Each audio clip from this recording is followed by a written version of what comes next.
అయితే సార్ హ్మ్. చాలా వరకు కూడాను లాసెస్ కానీ, మీరిందాక చెప్పినట్టు కొలాప్స్ అవ్వటం కానీ, ఇలా ఆ ఇంటికి వెళ్తే ప్రాబ్లమ్స్ అనేవి కానీ ఉన్నాయి అనుకుంటే, దానికి రెమెడీగా మీరేం జెప్తారు? ఇప్పుడు కర్మకాలి సౌత్ వెస్ట్‌లోనే నాకు ద్వారం ఉండి నేను ఇంకా నాకు ఆప్షన్ లేక నేను తీసేసుకున్నా. ఆల్రెడీ అందులో ఉంటున్నా, నేను బేర్ చేస్తున్నా. దానికి రెమెడీగా ఏం చెప్తారు మీరు? Right madam.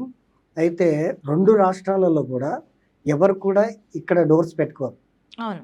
ఆగ్నేయంలో మాత్రమే డోర్స్ పెట్టుకుంటారు.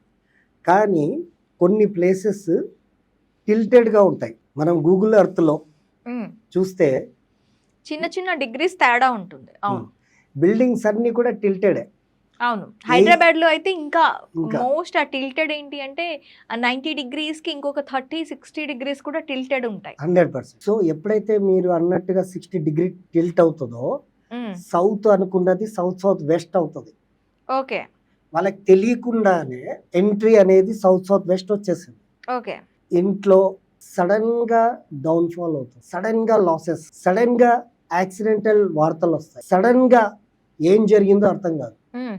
అప్పుడు పక్క వాళ్ళతోటి వీళ్ళు డిస్కషన్ చేస్తే వాళ్ళేమంటారంటే, "మీకేమైనా దిష్టి తగిలిందేమో, హ్మ్. మీకెవరైనా ఏదైనా తంత్రమంత్రాలు ఏమైనా చేశారేమో" హ్మ్. అని ఈ టాపిక్ నడుస్తుంటాయి అప్పుడు. ఎందుకంటే చిన్న ఏదైనా జరిగిందంటే మనకు ఫస్ట్ మనతో లాస్ట్ టైం ఎవరు గొడవ పడ్డాడు? వాడే మనకేమైనా చేశాడా? అన్నట్టుగా వస్తుంది గదా! హ్మ్. యాక్చువల్లీ జరిగేదంతా ఇది. వాస్తు తతంగం అంతా. ఓకే. మీ మీ బర్త్ చార్ట్ అండ్ మీ ఈ ఇంటి వాస్తు ఇవి 2 లింక్ అయి ఉంటాయి.